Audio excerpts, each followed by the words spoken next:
ঝাল ফুচকা খেতে খুব ভালো লাগে, তাই সে যখনই ফুচকা খায় খুব ঝাল দিয়ে ফুচকা খায়। কিন্তু তার এই অভ্যাস দেখে ওর শাশুড়ি খুব রাগ করত। দাদা, একটু ঝাল দিয়ে আলুটা মাখবে, একটু বেশি করে ঝাল দিও, আর ওই লঙ্কা চাটনিটাও দিও কিন্তু।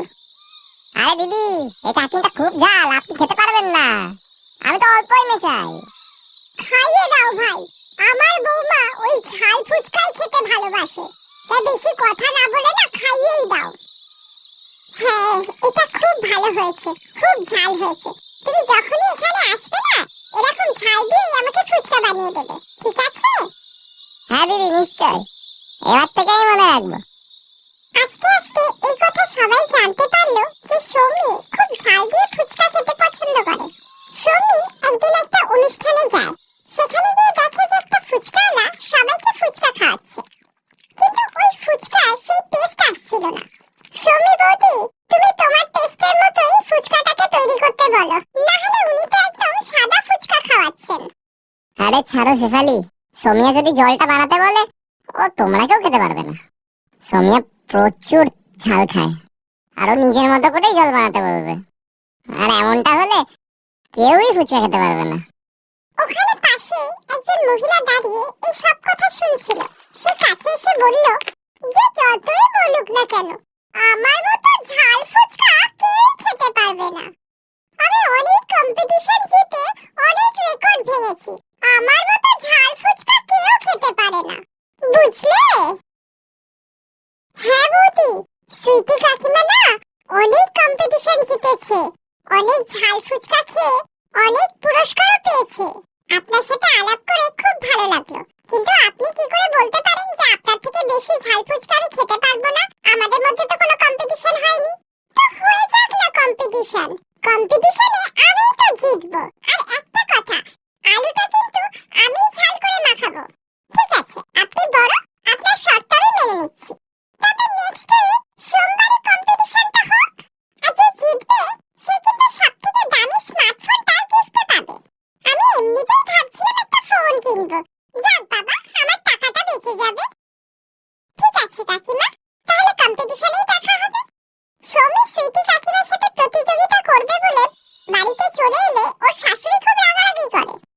বৌমা, তুমি যদি এই কম্পিটিশনে হেরে যাও তাহলে অত দামি একটা স্মার্টফোন তোমাকে দিয়ে দিতে হবে, সে খেয়াল আছে তোমার? আরে মা, সেই জন্যই তো হ্যাঁ বলেছি, কারণ আমারও তো একটা স্মার্টফোনের দরকার। আপনার ছেলেকে তো কবে থেকে বলছি একটা স্মার্টফোন কিনে দিতে, ও তো দেবে না। তাই সামনে থেকে অফারটা পেয়ে না আমি আর লোভ সামলাতে পারলাম না। আর মা, তোমার কি আমার উপর একটুও বিশ্বাস নেই গো? তুমি তো জানো আমি কত ঝাল ফুচকা খাই। তুমি শুধু তোমার আশীর্বাদটা দাও, দেখবে এই কম্পিটিশন আমিই জিতবো। সৌমি এই প্রতিযোগিতার জন্য একদম রেডি ছিল। সে সোমবার দিন তার হাজবেন্ড আর শাশুড়িকে নিয়ে একটা রেস্টুরেন্টে পৌঁছালো, আর অন্যদিকে সুইটি কাকিমাও নিজের বান্ধবীদের নিয়ে ওখানে পৌঁছালো। প্রতিযোগিতা শুরু হলো। সুইটি কাকিমার মনে হলো যে সে এত ঝাল দিয়ে ফুচকা বানিয়েছে যে সৌমি একটা ফুচকাও খেতে পারবে না। কিন্তু এ কি, সৌমি যে একের পর এক সব ফুচকাগুলো খেতে থাকলো। আপনি জানেন না যে আজকে আপনার কার সাথে পালা পড়েছে? এটা আমার বৌমা, তাই আপনি অত শত না ভেবে আমাদের পুরস্কারটা রেডি রাখবেন। সুইটি কাকিমা এত ঝাল দিয়ে ফুচকা বানিয়েছিল যে কটা ফুচকা খাওয়ার পর ওরই কান দিয়ে ধোঁয়া বেরোতে শুরু করলো। কিন্তু এ কি, সৌমি তো ঝাল ফুচকা খাওয়া বন্ধই করছে না। আর অবশেষে সৌমি এই ঝাল ফুচকা খাওয়ার কম্পিটিশন জিতেই যায়। দারুণ লেগেছে কাকিমা, তুমি যা ঝাল করে ফুচকা বানিয়েছিলে না, আমার দারুণ খেতে লেগেছে। যাই হোক, এবার বলো তো কাকিমা, তুমি আমার স্মার্টফোনের টাকা ব্যাংক ট্রান্সফার করবে নাকি ফোনটা নিজেই কিনে দেবে? তুমি পছন্দ করে নিও, আমি টাকা দিয়ে দেব। ওকে, নো প্রবলেম। নীতিশ, তুমি যে বলেছিলে না অনলাইন একটা নতুন ফোন এসেছে, ওই ফোনটাই নেব। কাকিমা তো অনলাইন টাকা ট্রান্সফার করে দেবে। সৌমির কথা শুনে তো ওর হাজবেন্ড আর শাশুড়ি জোরে জোরে হাসতে থাকে, আর অন্যদিকে সুইটি কাকিমার মুখটা দেখার মতো হয়েছিল। এই কাহিনীটি হলো জগাই নামের এক পকোড়া বিক্রেতার। জগাই আর তার স্ত্রী সীমা মিলে পকোড়া ভাজতো আর বিক্রি করত। জগাইয়ের বানানো পকোড়া সবার কাছে খুব প্রসিদ্ধ ছিল। যে একবার ওই দোকানে আসতো সে বারবার ওই দোকানে খেতে আসতো। ওই পকোড়া খেয়ে নাও, পকোড়া। একবার খাবে বারবার আসবে। তাই রাজু আর টিনুর আজ যখন খুব পকোড়া খাওয়ার ইচ্ছে হলো, তখন তারা মোড়ের মাথার সবচেয়ে প্রসিদ্ধ পকোড়ার দোকান মানে জগাইয়ের দোকানে পকোড়া খেতে এলো। আজকে আমরা একদম ঠিক সময় বেরিয়েছি, নয়তো জগাইয়ের দোকানে পৌঁছানোর আগেই সব পকোড়া শেষ হয়ে যেত। ভাই আজ তো জমিয়ে পকোড়া খাবো। জগাইয়ের লঙ্কার পকোড়া এত স্বাদ, কি বলবো ভাই।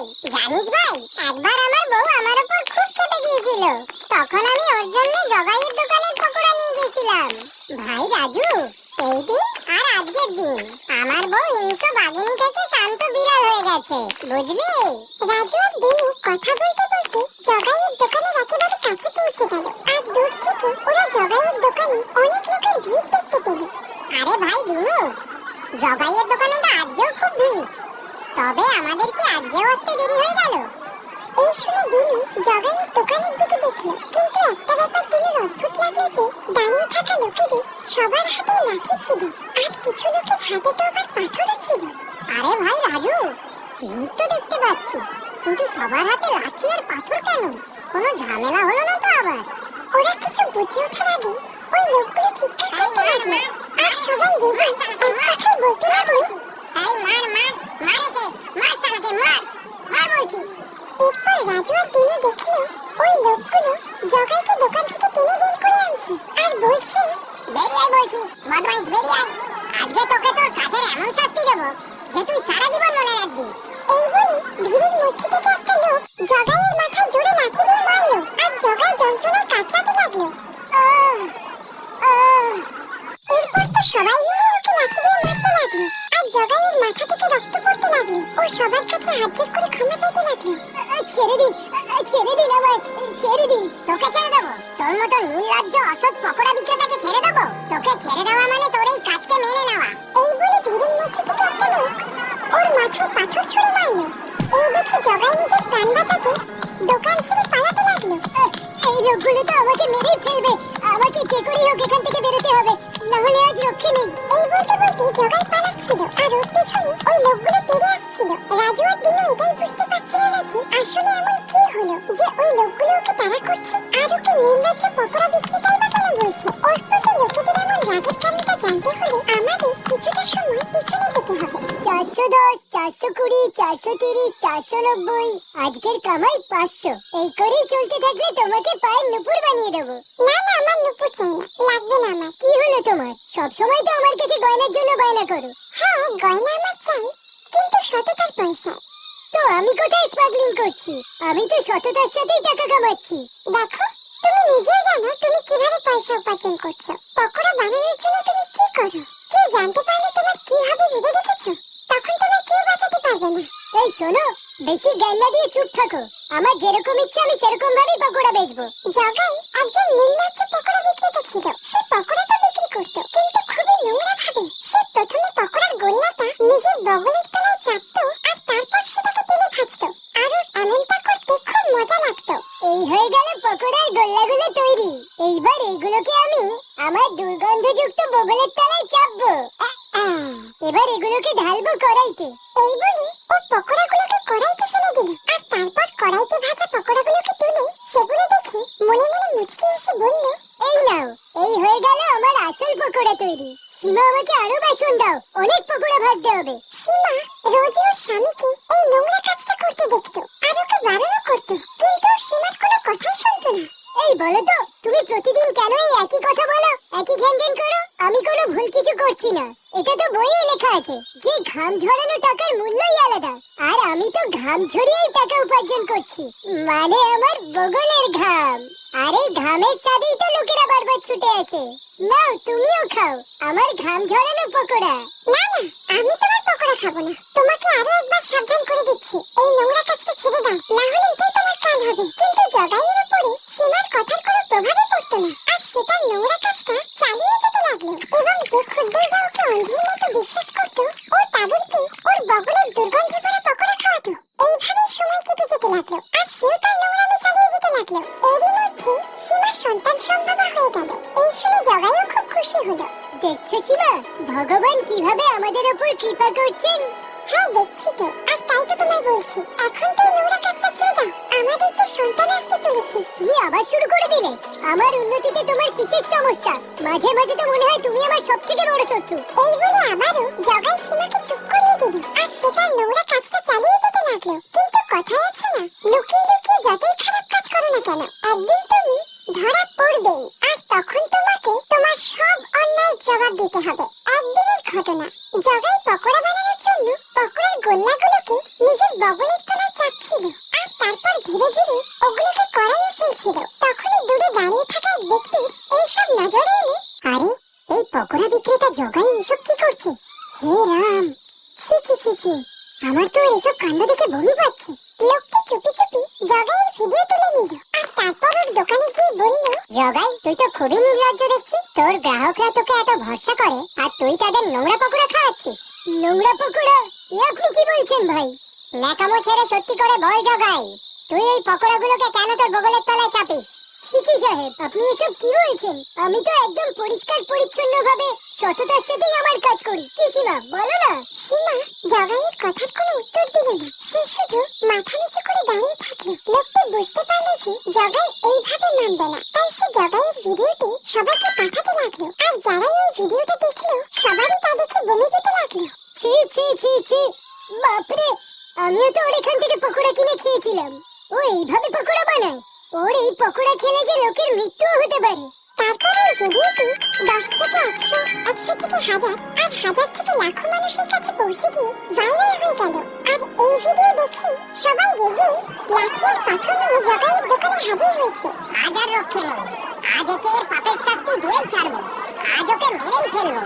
অবশেষে ওরা জগাইকে ধরে ফেললো আর আরো একবার ওকে মারতে লাগলো। তখনই সেখানে জগাইয়ের স্ত্রী সীমা এসে সকলের কাছে হাত জোর করে ক্ষমা চেয়ে বলতে লাগলো, আমি জানি যে ও ক্ষমার অযোগ্য। ও আপনাদের বিশ্বাস ভেঙেছে, ও আপনাদের স্বাস্থ্য নিয়ে খেলা করেছে।